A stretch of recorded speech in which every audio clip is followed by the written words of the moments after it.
Be a part of the best pro wrestling podcast today by supporting the Going In Raw Patreon. You can enjoy access to the live taping of the show, exclusive merchandise, and patron-only episodes, and so much more. Support Going In Raw today. Click the link in the description.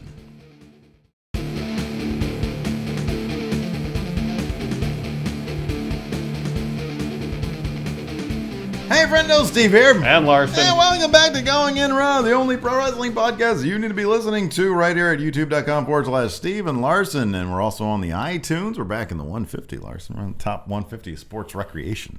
We're also at Podbean, Stitcher Radio, SoundCloud.com/Steve and Larson. Did you say Podbean? Podbean. iHeartRadio. We are now on iHeartRadio, Google Play, anywhere basically you can find podcasts. That's where you're going to find us.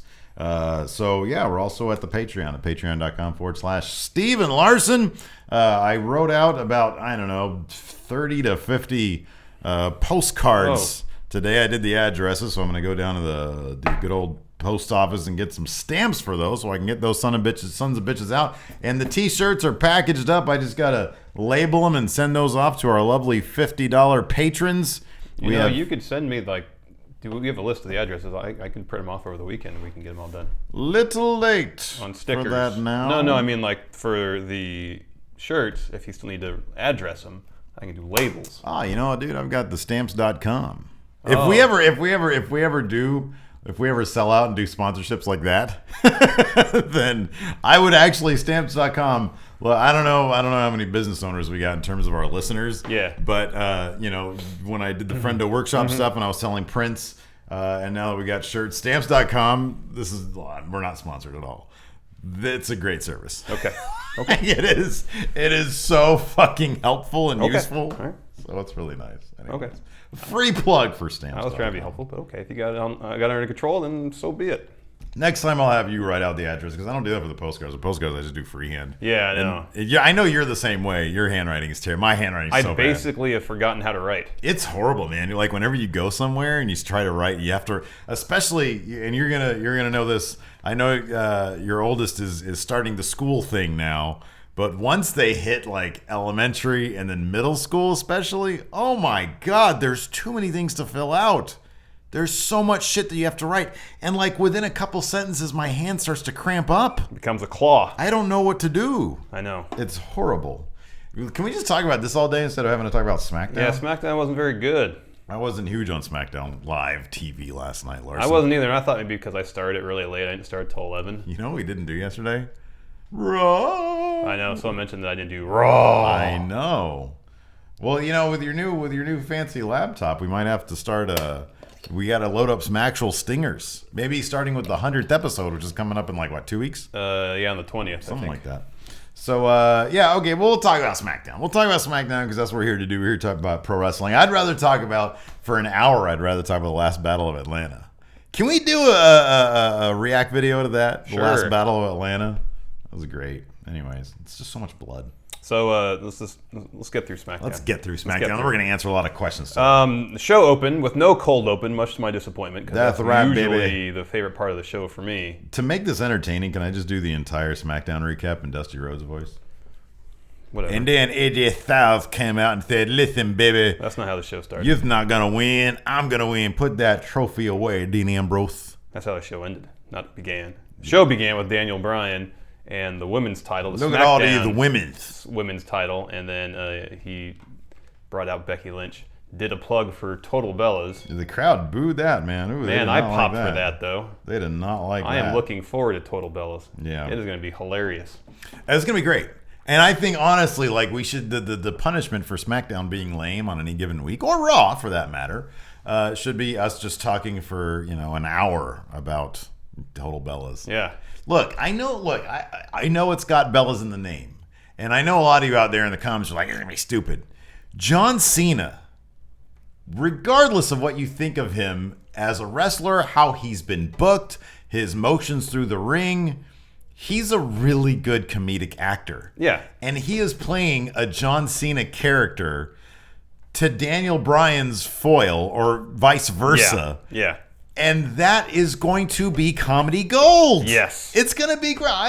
You've watched more of the Total Divas than I have. I pretty much watched all of it. But even that, when I've watched it, is pretty entertaining. Yeah, it's a totally entertaining show. And this is John Cena. I know.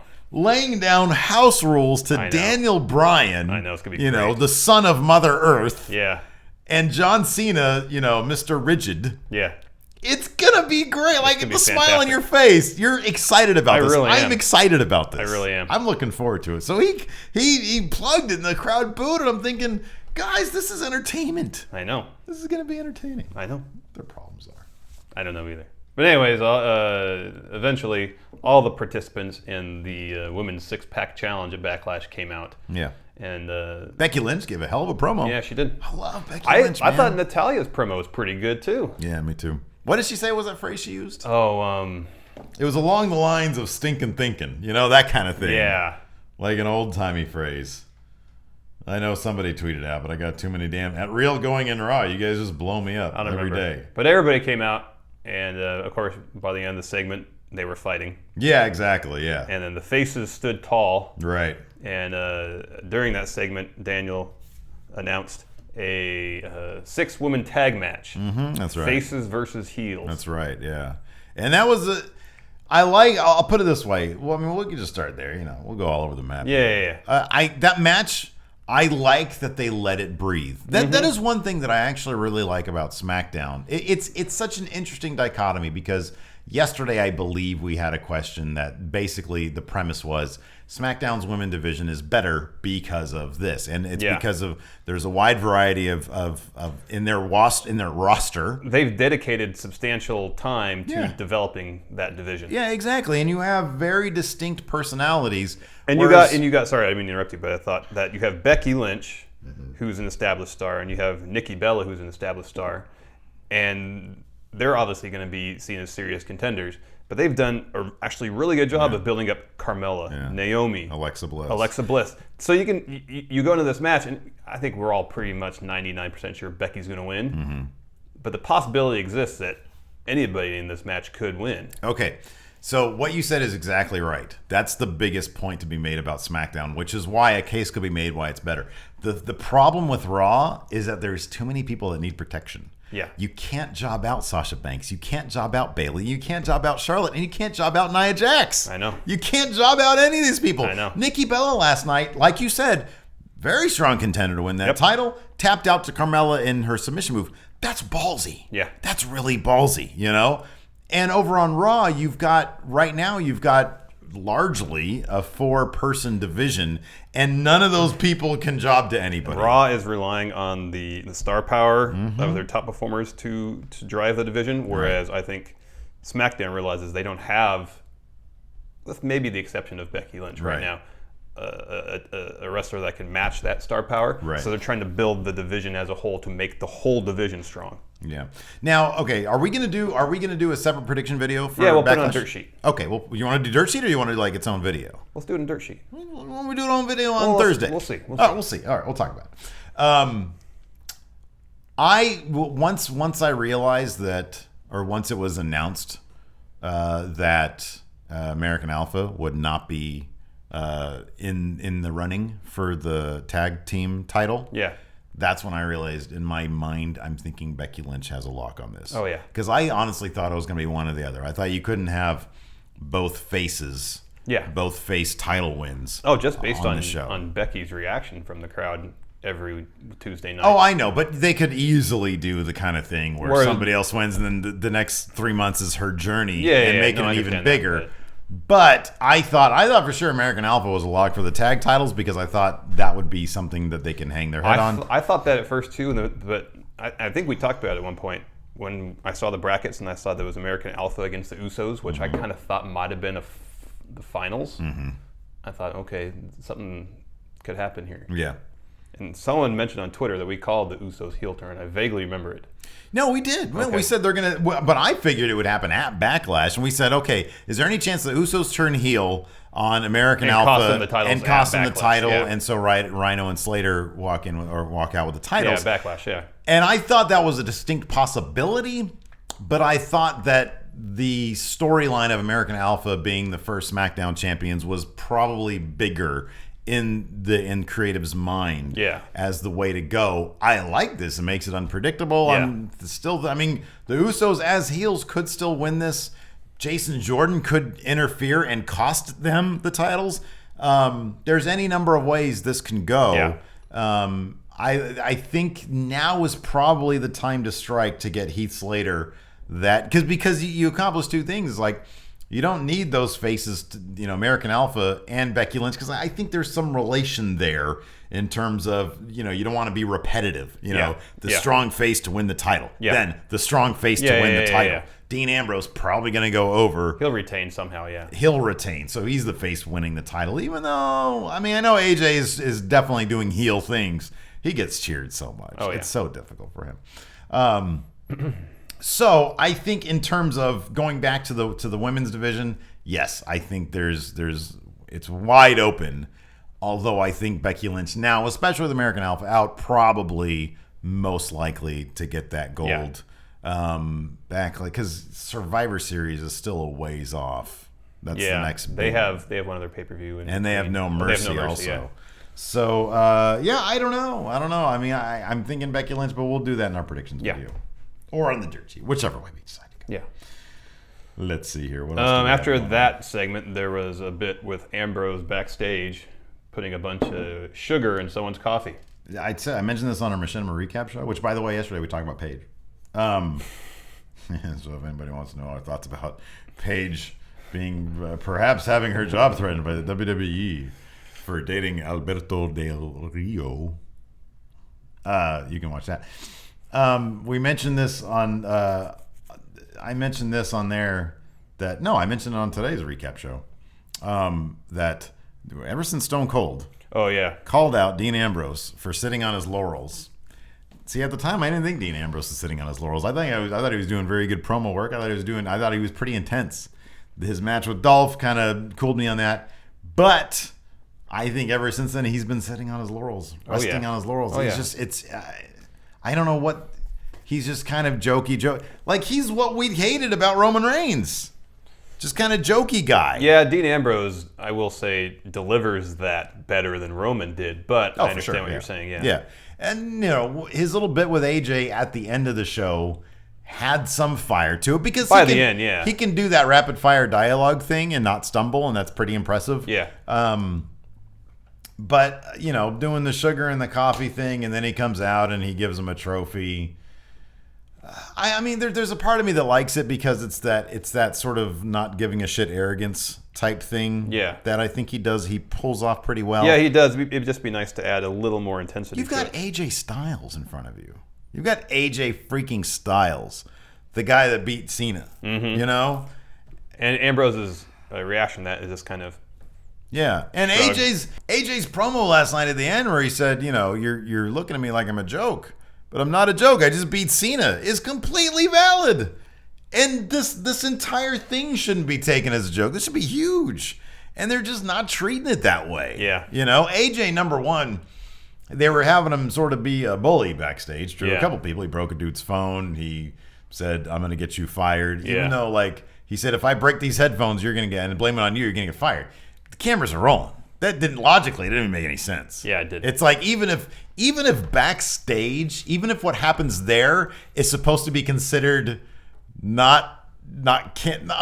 the word I'm looking for? Like, if you're backstage and that's meant to be a private moment, even though there's cameras everywhere, that's one thing. You're on the set of Talking Smack doing an on-air segment with in front of Renee Young. Yeah.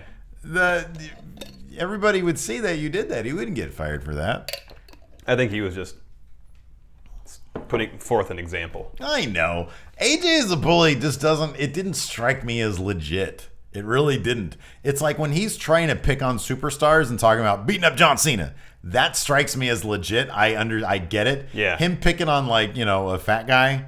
I don't get that because I do believe this. I think AJ is a really nice guy, and I think there's probably a line that in his head that can't be crossed in terms of feeling legit, because I honestly don't think that he's that guy. Yeah. You know, it's like I can believe him as the semi-comedic heel who's amazing in the ring and really book strong. Yeah. I don't really buy him as bully to common man. Yeah. Because I don't think he buys it. Probably not. Because he's uncomfortable. He's a good guy. I think he's a nice guy.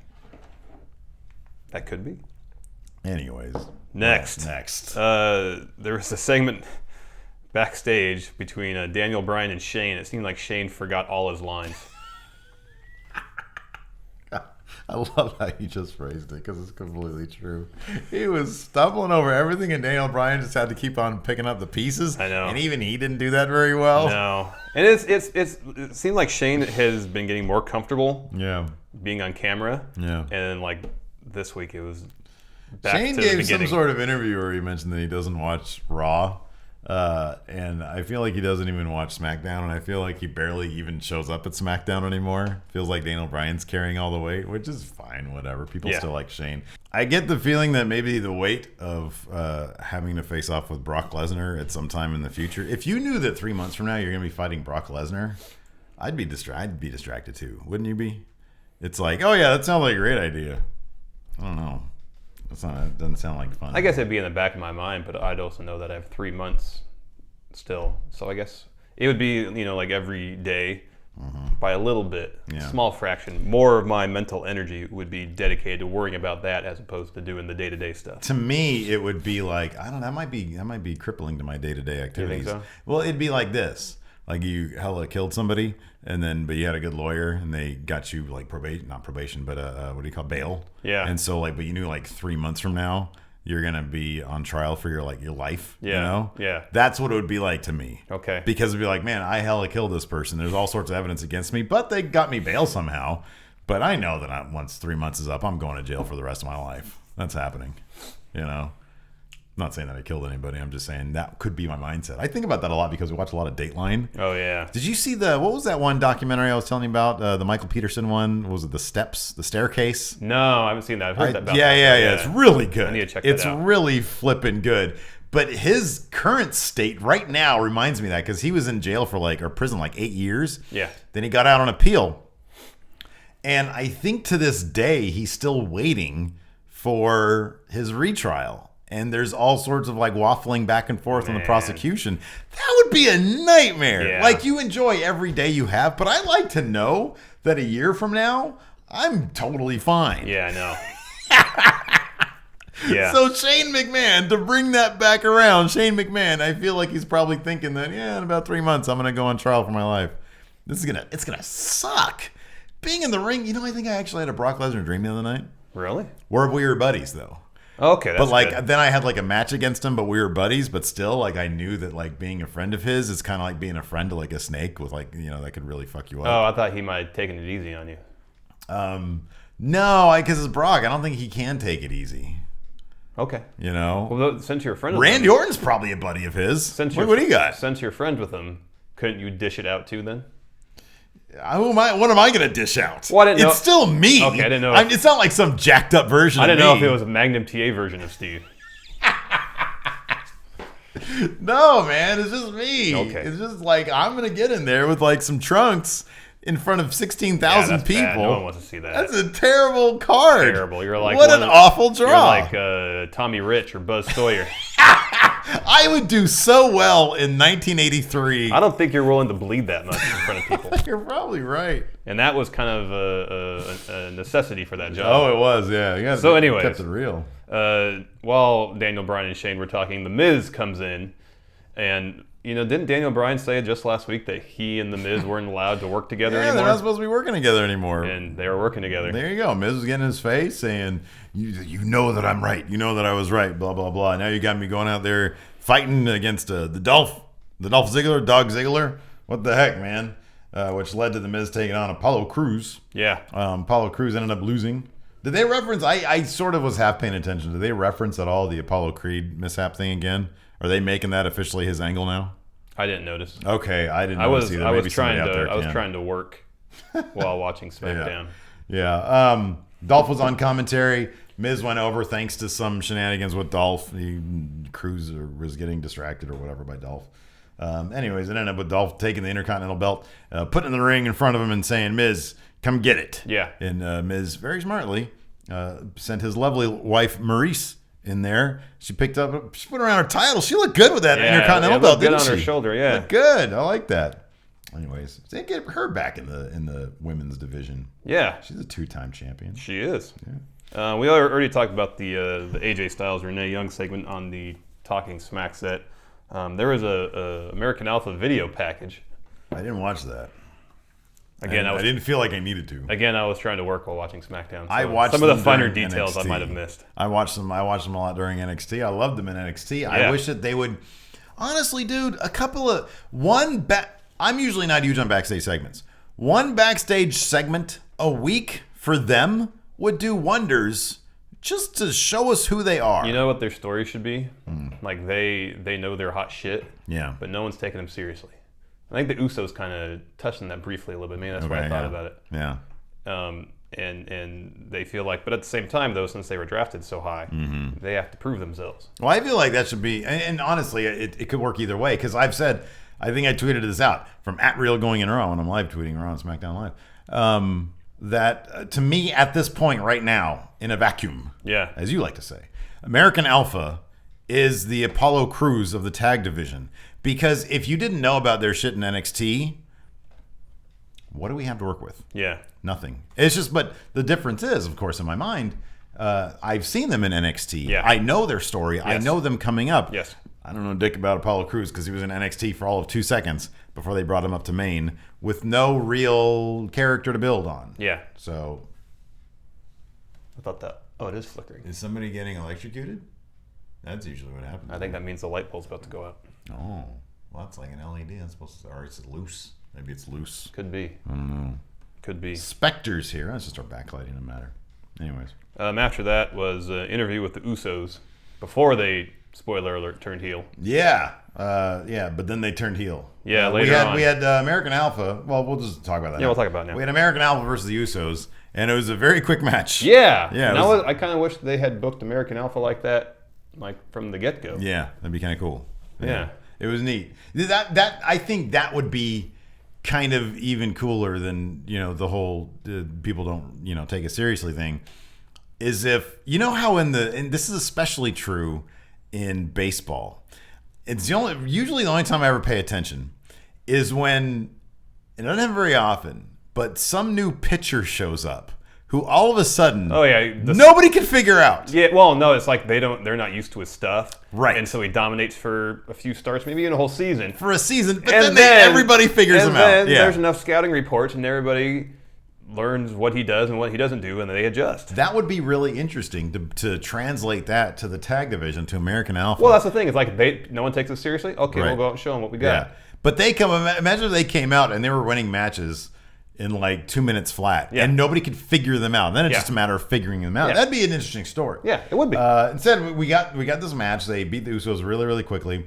Usos went to go shake their hands, and they delivered one super kick to Jason Jordan. Did it feel like they were sort of crossing? They were doing cross, and I felt like Uso number 1 got the super kick in. This guy was doing this. He was dancing around trying to get super kick 2 in. And while that was happening, Jason Jordan got super kicked in the shoulder instead of the face. Yeah, didn't quite work out. I think again because the crane was right up in the action.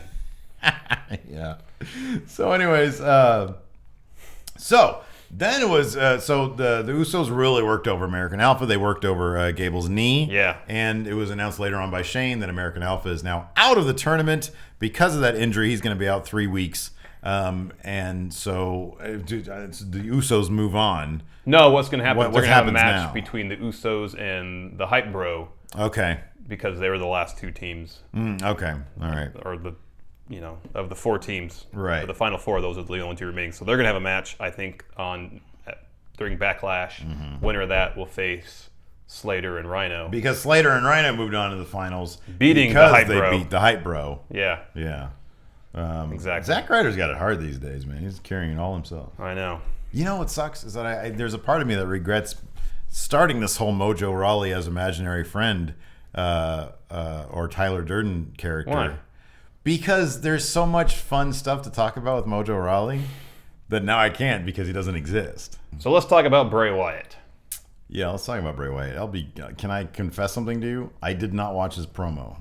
Again, I was trying to work while watching SmackDown, so I kind of paid attention to it. The worst SmackDown recap ever. But I mean, come on. Honestly, did we miss anything mind-blowing with Bray Wyatt? Probably not. I'm checked out of Bray Wyatt until he picks up a win. Until they book him to win. I'm so... You might be waiting a while then. And then I did see Orton's little allegory thing. His little story. He told a story. Was good. It was good. I get the feeling, I don't know, man. I don't know. There needs to be fight. This isn't on him. This isn't on him. Although somebody did tweet this, man, I wish I knew who it was. I got to start writing down some of these tweets and so I can credit people. But somebody mentioned on the Twitter that he said, is it just me or does that backstage interview girl look like she's a robot who shuts down when the interviews are over? Because she kind of does. She kind of does that thing. Yeah. That was kind of funny. I saw that. I'm not putting this on Orton because I think Orton can be good. And there are times when I root for Orton still, oddly. As is the usual with Bray Wyatt, there's no stakes here. Yeah. No one's going to be changed. This is really bugging me. Hold on a second. I'm sorry.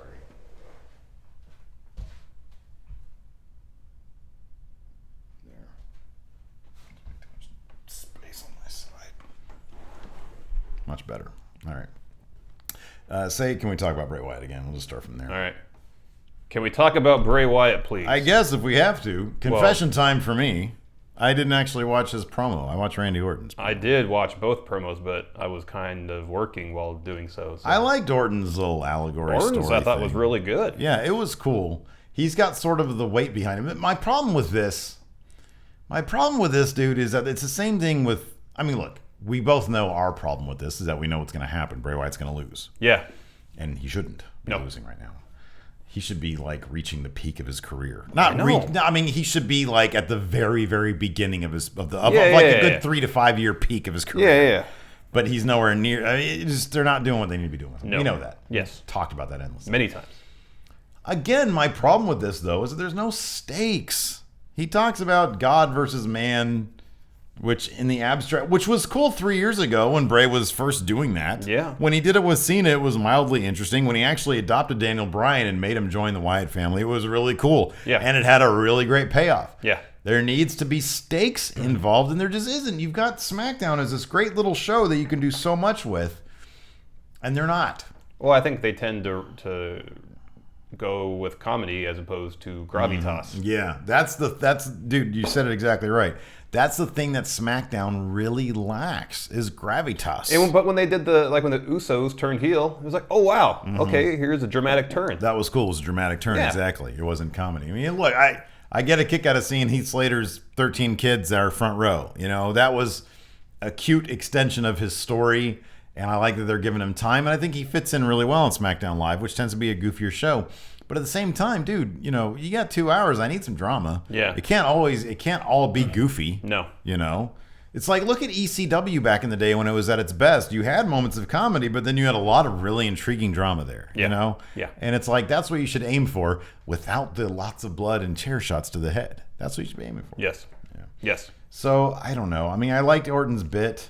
I felt that there was just so much. It was so lacking in drama. I mean, at least with Bray Wyatt, he's in there. The lights are down. All the people have their cell phones out. They gave him some like music or some shit last night.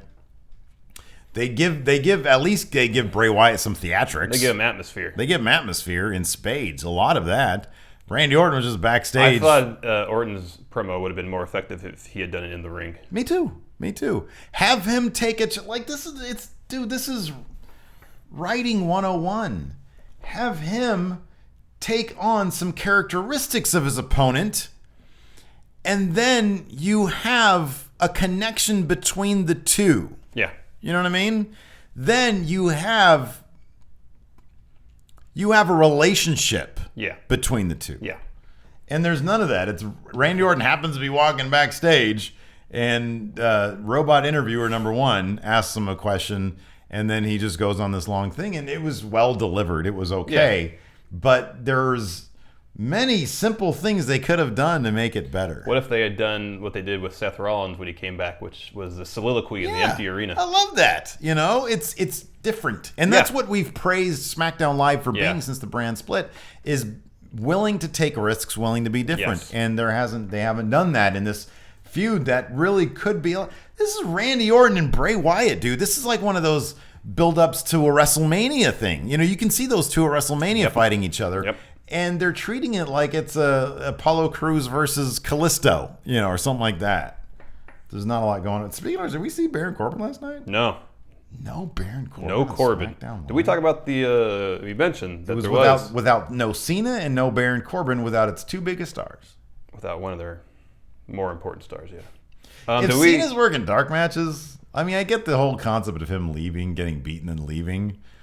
But SmackDown is so lacking in star power. If you have Cena, use him. No, I agree. You know, he's on the end of his days. They're not far away. Yeah. You know, use him. Then there was that part of the show where Fandango comes out. You got 2 hours. You got 2 hours on SmackDown Live. All right, and you find. I mean, okay, so it's a Kane segment that they set up using Fandango dancing with some chick named Betty from the crowd. I thought that was her name again. I was working, so. Okay, so this might be completely stupid on my part. I have a theory about who Betty is. Okay. So when they went to commercial at one point, they showed Dean Ambrose in a chair with the lady who was doing his hair and makeup, right? And I noticed that she had a certain look to her that I've noticed in other places on people doing the same thing. I wonder if Betty's a hair and makeup person. Oh. That is well known and well liked backstage. And they said, hey, Betty, you want to do something funny? That could be. I think that Betty is a hair and makeup lady. That could be. Could be wrong about that. I could be completely wrong about that. Yeah. Willing to have some fun out there. Because she looked goofy as hell. And not a lot of people are willing to sort of look goofy as hell unless there's some sort of relationship. Yeah, that could be. My theory is that she's hair and makeup. Okay. I think the reason why I think that is because it was on an episode of Total Divas when they were at SummerSlam and you had all the women there getting their hair and makeup done by various people, and I was like, oh, they all kind of look the same. They have all tattoos, you know, and they're all like, you know, they all have that look to them. I think Betty's a hair and makeup lady. Okay. Hair and wake up lady? Hair and makeup lady. I'm really hungry, man. I can't. My words are not coming to me when I'm hungry. Your tummy was grumbling. I know. So anyways, Fandango didn't appreciate her moves, her dancing ability. Yeah. And so Kane comes out. Yeah. And then we mentioned this on the Fandango recap. was downright horny. Yeah, it's pretty funny. He was into Kane big time. That's a couple I'd love to see. So Fandango's like, I love your fire. I want to see it in your belly. Yeah. You know, he was starting to grind on him. Yeah, it was pretty funny. It was dope. And then Kane chokeslammed the shit out of him. Yeah. Gave him a little dance. Yeah. And then took off. Everybody cheered. So Kane is sort of the Braun Strowman of SmackDown. Kind of. As he did last week. It was fine. It was good. Again, but you know what? Kane is kind of a bigger name. Use him. I know. You know? You can use him in an interesting fashion. I know. I said they just go for comedy. I know, man. And it was mildly entertaining. I laughed. Yeah. I laughed. Yeah, I did too. Yeah. We talked about Hype Bro versus Slater and Rhino already. Yeah, we talked about I think that. we pretty much talked about everything else. Let's go to questions. We got to. I'm hoping these questions are going to save this podcast because, hey, I think this podcast has been all over the map. Yeah. Like we start forgetting if we've talked about stuff. I know. Well, I think has more to do with the quality of SmackDown last night than anything else. No, I think you're exactly right. I'm not putting the blame on us. Not at all. We don't do mishaps. No. Broken Eager 34. How do you feel about Apollo Crews being born in Sacramento, California?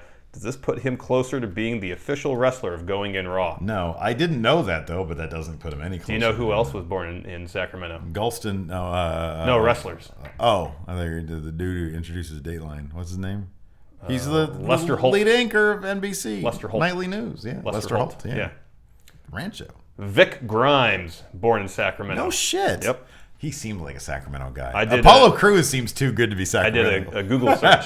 Pro wrestlers born in Sacramento. That was the only two? That I saw, yeah. Yeah.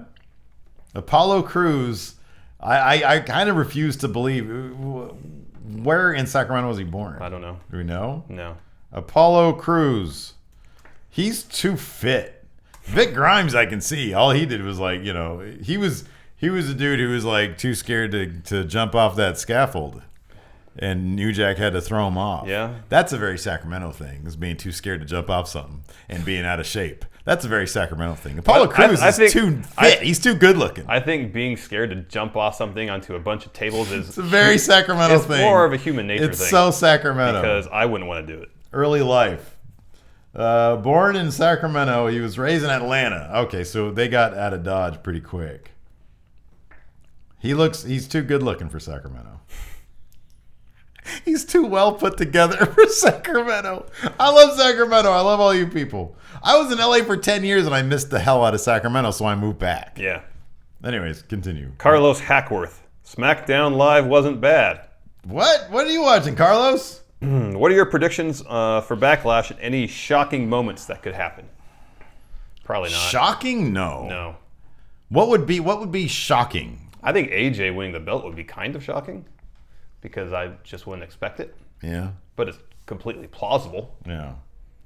Shocking would be like somebody coming back unexpected, a run-in from somebody like at Raw or something. Yeah, but that's not going to happen. Oh, by the way, breaking news. Cesaro won his first in that best of 7. That's a bummer. My hope for the sweep. Sheamus, I can't get on board with Sheamus now. Nope. Luke Eade.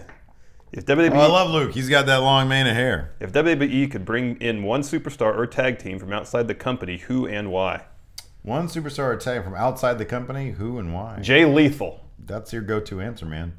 The Briscoe brothers. The Briscoe boys. That's your go-to. No, I wouldn't. I don't want to see him in WWE. Have to be watered down. Then who do you want? Adam Cole. I don't think you really want that. Bring in the no. I mean, look, dude. Until Kenny Omega shows up, I don't know. That's gonna be my answer. Kenny Omega. Okay, that's a good answer. Lorenzo Bellini. What do you think Bray's chances of winning are going into Backlash? It'd be great when they bring in Kenny Omega too, if he only spoke in Japanese. Because I don't even know what he's saying. I just love to hear him speak in Japanese. It's so weird and fluid, and fluent. Anyways, what? What are Bray's chances of winning at Backlash? 20%? 0? I'll say 20. 1%? A percent? 20. Riley Sarek, do you think they will still put the titles on American Alpha, considering Slater is more over, and if he loses, Alpha will get booed? How do you book that? Do you think they've already decided who's going to win between Bray and Randy? Yeah. Yeah, me too. Do you think they've already decided who's going to win in the women's division? Yeah. You think so? Yeah. You think so? Yeah. Do you think there's anybody they haven't decided? Miz versus Dolph? No, that's decided. That's decided. Miz is winning that. That's decided. Maybe the world title. I don't know about that, man. That's what we should be. Actually, that should be our predictions. Who's been decided yet? Okay. we'll take 2 different tacks. We'll do who we think will win. That's good. Because it's so weird that we do these prediction things, and it's like half the time when you find out like when they decided, it was like far after our prediction video. I know. Yeah. But anyways, do you think? I guess Riley means at Backlash. Do you think they will still put the title on American Alpha? Considering no, not a Backlash. No. But he might have said this before he Yeah. even knew that happened. So 15 hours ago. Considering Slater's more over and losing everything. Yeah, that's out. His question's kind of out the window now. Okay, James Rodriguez. Is underwhelming an accurate description of Dean's reign as the top champion since the brand split? Yes. Underwhelmed. But I mean, I honestly think that's more a product of what WWE Creative has done for him. It is weird. Like, it's funny because even WWE, like on their Twitter, I've seen them refer to the Universal Championship as the top prize. Yeah. You know what I mean? Here's the thing: as the champion of SmackDown, Dean should have some stroke. He should have some sway. So if he's given a script and he thinks it's crap, he should speak up. I don't think he does anything about. I think that. No, I don't think. I think he even said this as much on the Stone Cold podcast. Nobody's writing his words for him. Oh, okay. But when it's not the script but the plot, I think that anything less than him writing out his own plot for the next 2 months of television or whatever, a la CM Punk. But when you're the world champion, I don't think you can really do that. Well, I think if you're the world champion, you should be in a position where you can say, I want to do this. Here's my ideas. But I don't necessarily think that's the case, because there's been other plots that have been cookie cutter and kind of mediocre, but people have risen to the occasion and made it decent. I just think Dean, as you mentioned earlier, is just kind of resting on his laurels a bit. You're probably right. You're probably right. There's just hasn't been a lot for him to do on SmackDown, but you have AJ Styles there. I mean, the Dolph Ziggler. Okay, hold on. I'll back up on that. I actually like the Dolph Ziggler stuff, but mostly because of Dolph. Yeah, you're right. Yeah. Let me ask you something. You've been resting on your laurels. He has been resting on his laurels. Terrence Troy Main has a similar question. Is it him, or is Dean as champ not doing it for us? Lukewarm matches isn't compelling. There's no. I'll put it this way though. Here's my main driving point, dude. Okay.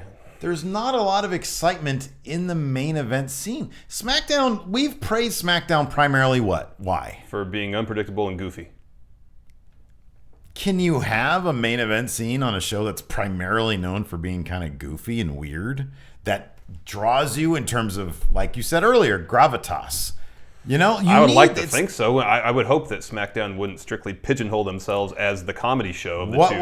What was a more weightier feud? AJ Cena, including the culminating match. Yeah. AJ Cena or Dolph Dean? Including the culminating match, it was AJ Cena. Easily. Yeah. And even the lead up. You had two guys, it was like a dream. You have these two heavyweights. And tell me that wouldn't have been so much bigger had Cena had the world title at the time. Oh, yeah. Can Dean not do that? Can he not carry something like that? If you look at Dean, he has taken individually all the ingredients. Mm-hmm. He's good on the mic. Yeah. He works a decent paced match. He's decent in the ring. He's charismatic. Yeah. He connects with the fans. Yeah. But it just doesn't all come together for some reason. So I guess my point, which I'm illustrating to myself, is that Dean can, a legit main event scene can happen on SmackDown Live. We just haven't seen it with the World Championship. Yes. We need that somehow. Weatherstein, who is going to be the superstar that takes the belt from Ambrose? I think it's going to be AJ. Yeah. I don't know if it's going to be a backlash, though. I think our original sort of assumption that AJ takes it off Dean, Cena takes it off AJ to boost up his numbers is probably correct. Andrew Wormley, do you like the direction they're going with the Uso heel turn? Yes. And I thought the interview... We've only seen the actual thing happen, but I liked it. Well, the interview they did afterward wasn't bad either. Yeah, I like that too. Mohammed Abdel-Jabbar, since the Usos are heels now, do you think they will change their look and entrance? Interesting question. I think they should. I think they should as well. I mean, dude, obviously they're not going to be bouncing up and down smiling, right? Unless they want to do it in that heel ironic way. But I hope not. Yeah. I hope they... Man, you know what? I really would love for them, after all this is said and done in a couple months, be the Bullet Club expansion. They would look rad. Yeah. You ever seen Tama Tonga in the Bullet Club? I have. He looks rad. He does. He's well designed. They can be well designed too. You know what? I've always liked their aesthetic, their design aesthetic, but make that black and white. Yeah. Or black and white and with some blue trim or whatever they do with AJ now. Yeah. And team them up. Yeah, that'd be interesting. That'd be awesome. Like, I kind of don't like that Carmella is still doing the same thing. Yeah, no, me neither. Heel. I know. Excuse me. Matthew Bernier. How do you feel about the Usos turning heel tonight? We kind of answered that. We like it. It's good. Steve Alisi, with Luke Harper reporting to the Performance Center last week to get cleared after his injury, do you see him getting involved in the Bray Orton match at Backlash potentially? Okay. Well, this factors into, if Luke Harper shows up, you think Orton still has a 20% chance? Is that going to elevate this feud? I'd love for that to happen. What if Luke Harper shows up and turns on Bray Wyatt? Oh, Jesus. What? Bray versus Luke. It's good for Luke.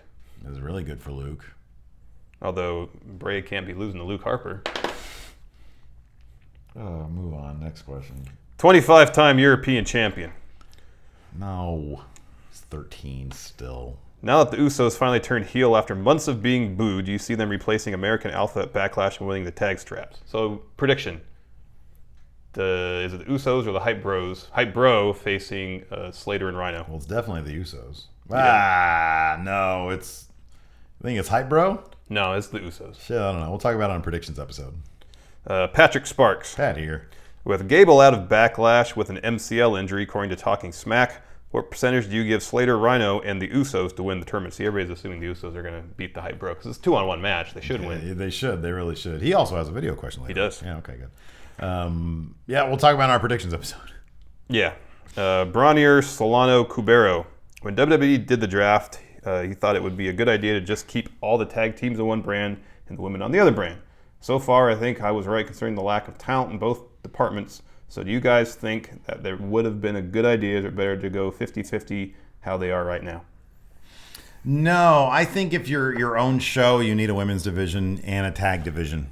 You need that. Yeah. I understand what he's saying, but... If they're treating them essentially as separate promotions. Which they are. Kind of. Yeah, kind of. I mean, they're still on the WWE. Kind of. You know, they promote each other. You're on Raw and you have the promotion for Backlash. Yeah. I get that, but you have and the belts all kind of look the same. The idea is but the idea is they're run as separate entities. Exactly. I understand. So no, you can't. If you are a really big fan of AJ Styles, Dean Ambrose, and John Cena, and you hate Kevin Owens, Roman Reigns, and Seth Rollins, then you're going to want to tune into SmackDown Live more often than you're going to tune into Raw. And if you're doing that, you probably want a women's division and tag division. That's my point. Sean Troush, does the way SmackDown ended change who you feel is going to win the Ambrose versus Styles match? No, not at all. We never think that like final promos or anything. Does that ever change your mind? Like typically what it is whoever stands tall, the go-home show, is going to lose at the pay-per-view. Typically. And AJ was standing tall at the end of SmackDown. We need to start tracking that to see, because I agree with that theory. We've got to start tracking it to see if it actually holds weight. Who stood tall? AJ stood tall? Yep. Then he's going to lose. Kevin Shaw. Do you find Mauro Ranello's constant use of pop culture references be incredibly irritating? So annoying. God, it's so annoying. I am so over the entire SmackDown commentary team. David Otunga, I don't know what the hell. You know what he sounds like? Half the time Otunga sounds like a generic video game commentator who just spits out the same like weird lines at inopportune moments sometimes. Like he glitches sometimes. I have no idea why it's not Booker T. Yeah. It's not even Lawler. Renee Young. I mean, look, that's wishful. That's never gonna. That's too good. That's too good to happen. I'm fine with Booker T, and even Booker T's too good to happen. I liked Booker T on commentary. Yeah, I did too. Lawler, I'm not a huge fan of like his current commentary work, or up until he got relegated to pre-show. But I would take him over Otunga. JBL does a really good job in that Legends show that he has, the interview stuff. Yeah. He's really good on that. Couldn't care less for his commentary. Yeah. Really not huge into it.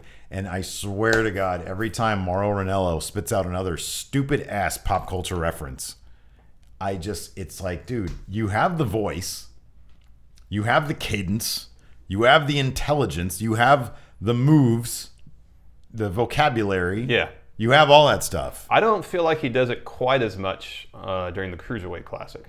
He doesn't. He does absolutely sometimes. Right. You're absolutely right. But not him and near Daniel the Bryan degree. are great together. Yeah, they are. They're really good. Great together. Heck, have Daniel Bryan be on commentary. I know, that's kind of beneath him, isn't it? It is. Why? It's beneath him. Why? He's the general manager. Why is he on commentary? Because it wouldn't be beneath him. He said, "Okay, this is all no good here."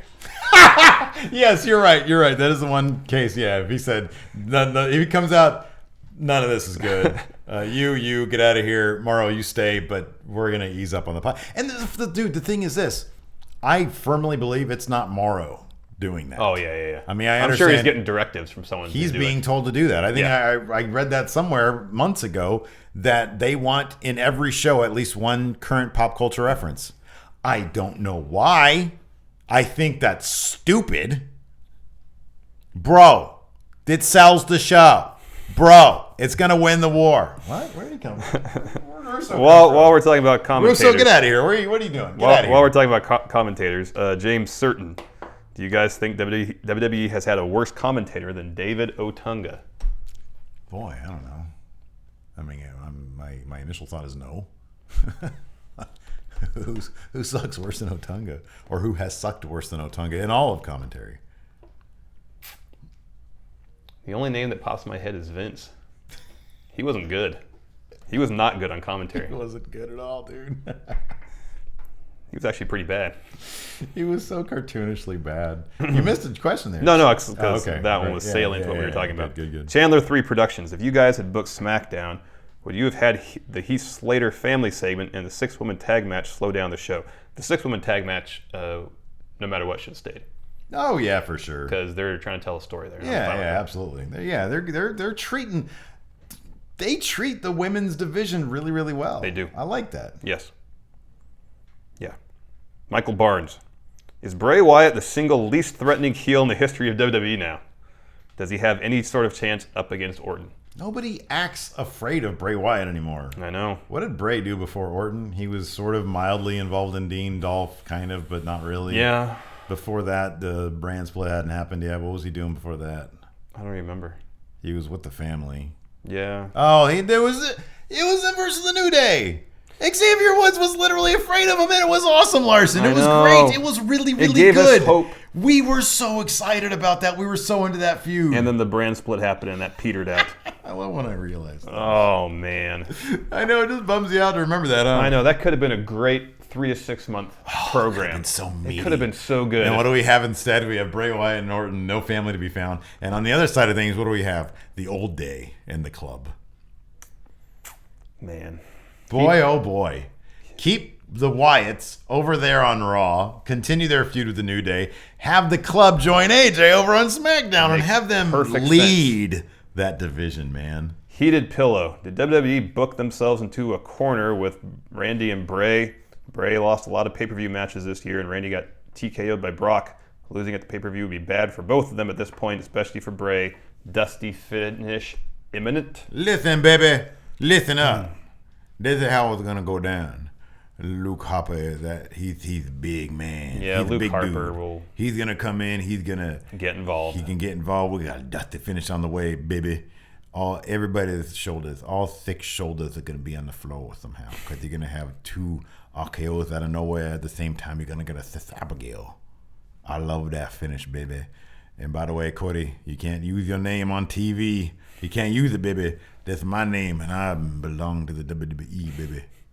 Brady Ogden. You hear that? Cody's not going to be allowed to use Rhodes on TNA or on TV. Can't use the Rhodes name. What is he going to use instead? I would imagine Runnels, but he can't be too happy about that. Yeah, I wouldn't think so. Brady Ogden. What's next for Bray after Orton? What's next for Bray after Orton? I hope it's more. I hope this is a 4-month feud with Orton. Yeah. You know, kick it up to the. I'm gonna be. We're known for being positive on this show, Larson. I'm thinking this is gonna go all the way to Survivor Series. Nay, the Royal Rumble. Okay. The Wyatt family. And it'll turn around. They're gonna Bray Wyatt. They're gonna juice, man. This is gonna be like Wildfire versus Buzz Sawyer 2.0. It should be intense. The last battle of Bray should Bray be Orton. the level of intensity. The last battle. Wait, is Royal Rumble confirmed in Los Angeles? Sure. Last baby. Battle of Los Angeles. Here's a couple of Wyatt versus Orton. Here's a couple of razor blades. You know what to do with them. Jamie 10.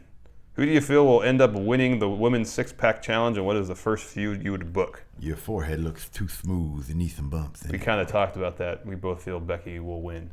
First feud, I think, will probably. We'll talk about that on predictions because Alexa I think there is Bliss. 0 lock. I think there's no lock in this. I really do. Yeah. I think. Yeah. We'll talk about that on predictions. Okay. KJ from NY. Hi, friendos. Hey, friend. If Samoa Joe came to SmackDown next Tuesday, who would you want to have him feud with? Would he come and have a few squash matches first? No, he should come in and beat up on main event caliber stars. Oh, for sure, yeah. Samoa Joe versus Dean Ambrose would be great. Mm-hmm. That'd bring that freaking belt up to snuff. Mm-hmm. You know what I mean? Yeah. Yeah. Yeah. Josh. Josh. Do you think Becky will win the belt at SmackDown? Josh thinks it's a lock. Josh thinks it's a lock. Maybe you're right, Josh. Maybe you're right. I kind of agree with Josh. Maybe you're right. Maybe you're right too. All right, here's an interesting question. Dan Boss. Do you think if James Storm came back... Welcome to your new job. I'd like you to meet your manager. His name is Dan. Hi, I'm Dan Boss. Dan Boss. Do you think if James Storm Dan Boss interrupts a lot of people. Do you think if James Storm came back, he would reunite with Bobby Roode to reform Beer Money, or would Bobby Roode just continue a glorious singles run if called up? I don't want Bobby Roode anywhere near Beer Money in WWE. I agree. Look, man, what have we said? Everybody from TNA that goes through NXT, it's like a freaking car wash, man. But instead of like washing your car, it washes it and then it turns into pure gold. Yeah. Yeah, and then you have like a gold car. The glorious Bobby Roode is fantastic. And James Storm, he's like me. He just can't keep the pounds off. It's not easy. We like to eat. His freaking tag team is called Beer Money, for God's sake. It's nothing but empty calories. Blue Thunder Bomb. Bobby Roode stuck to Amstel Light. James Storm was drinking that heavy stuff. Yeah. He was drinking the Guinness. What old pay-per-view would you like to see return? I want to see the In Your House Can I just say right name now, return. I love Blue Thunder Bomb. I love him so much. You know why? And maybe this is autocorrect. I think that's probably what it is. Okay. It says old pay-per-view. I know. What old paper view Yeah. would you like to see return? In Your House. War Games, of course. In Your House Backlash. In Your House No Mercy. In Your House Bad Blood. Yeah. In Your House Degeneration X. Yeah, all that. In Your House Canadian Stampede. You know what they should rename it though? This is what they should do. Instead of calling them live events, they should call them In Your House Show. And they need to bring the set back. Oh yeah, for sure. And that old crappy font, that horrible 90s font. No, and it's the all old good. theme music. It's all good. Yeah. Adrian Stroop. Stroop. It seems pretty needless at this point in Kane's career to have him come squash people. Why do you think they continue to feed people to him? I don't know. I mean, look, it's a fast track maybe to making him a monster again. But he has like a whole career of being a monster. He doesn't need I know really to do that. I don't know. I honestly don't know. I mean, the short answer is they don't know what to do. It's either they don't know what to do with him right now, or whoever they want to do something with him is locked up in a different feud right now. Which kind of leads to our next question. Ronan Curtis. Is Kane getting built just to put someone over in a pay-per-view match, or is it a resurgence like Chris Jericho had? I'd love to think it's the latter. Yeah, I would too. I would love to think that they're going to make Kane into something that is menacing, can win, but loses strategically to really help people. Yeah. I think this is Ramus452. Yeah. Hey, friendos. Hello. Hi. Do you think WWE will ever do co-produced pay-per-view with other promotions like Ring of Honor or New Japan? Like Ring of Honor and New Japan did. And if they would do it, with what promotions do you think that would happen? I don't think they're going to. I don't think they can do that just because... Okay, I'll put it this way. New Japan over in Japan is massive. It's huge. Yeah. New Japan over here is probably on the same par as Ring of Honor. Now, I know they don't put on shows here, but perception-wise, you know what I mean, is probably along the same lines as Ring of Honor. There's nobody... Unless, I don't see them ever doing it. The short answer is no, I don't see them ever doing it. However, it would be really cool if WWE did a network special over in Japan and collaborated with them in some fashion. I mean, back in the late 90s, they had the ECW invasion type stuff. So that's been done before. But do you think they're probably just too big? Yeah, that's the thing now. And too control happy to do that? I think that's the thing. Jason the Cabbie. If it did happen to be after Vince was completely out, because I think Triple H would probably have more open of a mind. Yeah, he would, definitely. That. Jason the Cabbie, do you think we'll ever see another title bout where the narrative isn't heel versus face, but rather two people that actually respect one another, a la bitter Bret Hart and British Bulldog, and would SmackDown be the show to attempt it with? Or is that the angle the Cruiserweight division is going to be? I think that I would... we went back and forth on this a little bit with the Cruiserweight division. I think that is going to be how the Cruiserweight division at least starts out. I think we could see it. I think the most likely scenario would be Sami Zayn versus somebody like Cesaro, somebody like Neville. I don't think Neville's going to be in Cruiserweights. It would be a situation like that. I think there's still plenty of room for that. Oh, you can still do face face versus face. I mean, honestly, matches. it would have been completely reasonable and plausible, although maybe not as entertaining to see that with Cena versus AJ before AJ went Yeah, heel. yeah. James Garcia, do you believe Heath Slater could be released like Damian Sandow due to being a fan favorite? There's that slight feeling they do not want him to be over like he is now. No, I don't know. I don't think that's the case at all. No. I think SmackDown is a show where they're more likely. I think SmackDown is the show where they're more likely to run with that. Yes. As opposed to Raw, where things seem more protected. Yeah. Jasper Tapel, how do you think they will book the next Royal Rumble winner? Will they let the winner of the Rumble choose which champion to face at WrestleMania? Or will the winner automatically face the champion of the brand they currently belong to? Previously, winner got to choose, correct? Yeah. Yeah. So I would think that'd still be the case. Boy, I don't know. But they could change that. Yeah, it'll. I mean, look, it's gonna make it interesting. I don't know, but it's gonna make it interesting. Yeah. Alex Shez. With Raw having tension between... I'm sorry. They probably haven't decided that yet. No, they haven't decided. With Raw having tension between Stephanie and Mick Foley, how long do you think SmackDown will continue with Shane and Daniel Bryan getting along? Alex Shez is hoping the Brock and Miz storylines, respectively, start to add some depth to their relationship. I agree. Yeah. I'm not sure if it's a matter of them not getting along. Yeah, I mean, in the broad sense, them not getting along, them disagreeing on decisions, them disagreeing on methods and methodologies, I guess. Yeah. I think we've already started to see it where Daniel said, "Why are you giving me shit when you're taking on Brock Lesnar?" Yeah. Bland Yoshi, what will be the elimination order of the women's match? We'll answer that in our predictions video. Yes. Drake Way, SmackDown isn't ever going to be 3 hours, but matches are getting booked on Talking Smack. Talking Smack is good, but is this trend good for SmackDown? Is it trend good? I like it. It brings people to the network. It's because it's the kind of thing that it's not necessary to watch Talking Smack, but it adds a lot to SmackDown when you do. It does. Yeah. Bree, do you think Styles could win the championship this Sunday just to drop it to Cena in the future for his 16th title? I don't think it'll happen this Sunday, but I think it'll happen. Yeah. I think the road that we sort of mapped out, like in that respect, is probably James Darren Manios? Or it could be Manois would be. The other would be OIS, yeah. Do you think this AJ character is better or worse than Evil Ways AJ? Is that a TNA thing? I would imagine so. I don't know. Do you think WWE is using him effectively? The second part of yes, I do. I think they're using He seems to be having, for the most part, a good time. Yeah. Ben Brown. Could we see AJ versus Joe for the WWE Championship at WrestleMania this year, or is that a year out? It's at least a year out. At least. Nick Johansson. I don't know. We're still 6 months away. Yeah. It could be. Nick Johansson. What WWE star would you like to see have an incident and become broken? He suggests Jericho. I don't disagree with Jericho. Who would I want to see? Talking about Kane revitalizing his career. Broken Kane. Broken Kane. Ooh, I kind of like that. Sir Cadogan. When did Randy Orton become Jake the Snake Roberts? Could have sworn that was Roberts cutting a promo on SmackDown. Nobody cut that promo like Roberts, man. Yeah, Randy wasn't nearly as intense as Jake would have been. Dude, nobody couldn't be as intense. There was talk about, we talked about the last Battle of Atlanta on recap today. Talk about a dude who came off as legit.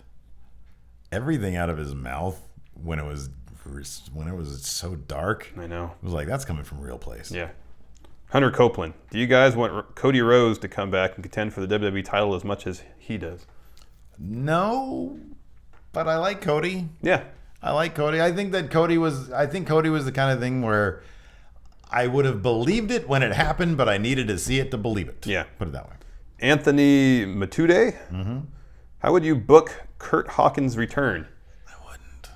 Not the way they're doing it now anyways. Not this Chuck Norris garbage. No. It should be him confronting Zack Ryder about his imaginary friend. Zach, why are you taking on all these tag teams by yourself? You need I can be your partner. I'll be your partner. And Zach can say, I have a partner right here. Bro, I've got my partner right here. Woo, woo, woo. Yeah. That's it. I love it. Toby Michaels. Slater still coming out to the three-man band music is funny but kind of annoying. What sort of thing would you have music-wise for him, or him and Rhino?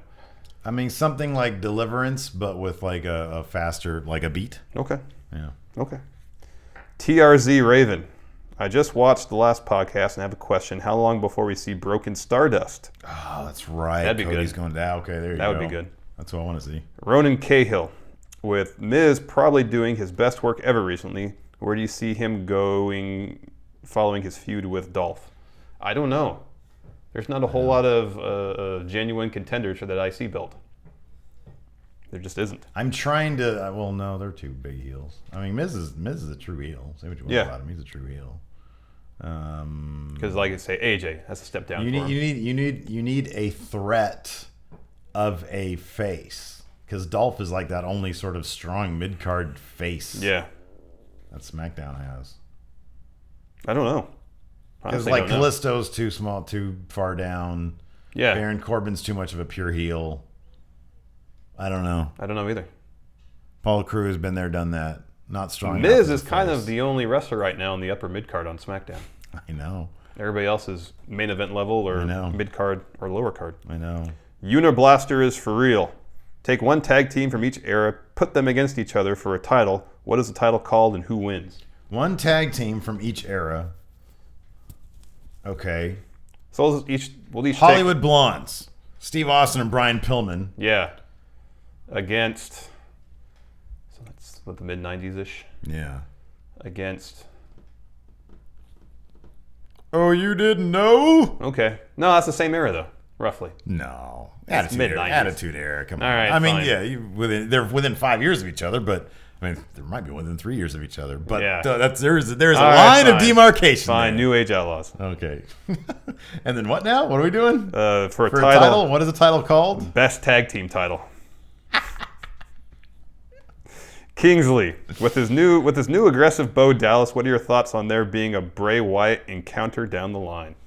Bray has said he doesn't want to mix it up with his brother. Yeah. Either as being a part of the Wyatt family or I think just kind of period. Yeah, it could be interesting though. Kobe Rosenthal. Yeah. I want your thoughts. Is it just me or is this week's Raw seem like it was directed by Vince? Miss Piggy. Oh yeah, Miss Piggy. Well, I think that was more Charlotte or Sasha. She said that before. That segment definitely had the trappings of some stupid ass shit that Vince might have come up with, or at least approved. Somebody else wrote. Nate Morris. Bro, listen, bro. Vince, what are you doing here? Russo, get out of here. Get out of here, Vince. We'll dress them up like they're old. Russo, that sounds terrible. Bro. It'll pop ratings. Nate Morris, what was more disappointing, the SmackDown Go Home show or Raw after that great finish last week? I'm gonna say SmackDown. SmackDown for sure. Because at least Raw had some highs. Raw had some really, really good highs. SmackDown did too. I mean, like the Usos heel turn was decent. That was good. That was good. I like that the women's division got that much TV time. Good. Becky Lynch's promos, good. Good. Very good. Terrence Troy Main, 0% chance, but what are your thoughts on Triple H costing Dean the title at Backlash and having all new era main belt holders? You said it right. 0%. We got one video question. Uno video question from Kid Corbin himself, Patrick Sparks. Let's take a look. Hey friendos, Pat here. My question for you today is, what are your favorite movie cameos from WWE superstars? Mine have got to be Macho Man Randy Savage and Spider-Man, because that was awesome as a kid. My second being Kevin Nash and John Wick, because that's a great movie. And the third, for shits and giggles, Mr. Triple H himself in Blade Trinity, because he doesn't belong in that movie whatsoever. Thank you, Patrick. Favorite movie cameo from a WWE I remember when we saw Muppets from Space. Yeah. And we popped. Yeah. When Hulk Hogan came on the screen. That's number 2 for me. What's number 1 then? This is easy, man. Captain Insano. Oh, yeah. Oh, God. I love that. He was yelling at the water boy. Well, what are you, 12 years old, kid? No, I'm not. I'm currently 18. I'm in college or whatever he fucking said. That was great. I love that. Anyways, yeah. That's our show. That's our show, such as it is. I'm just waiting out until our new camera, the new era for our new camera comes in. Should be here today. We got some new audio equipment coming in.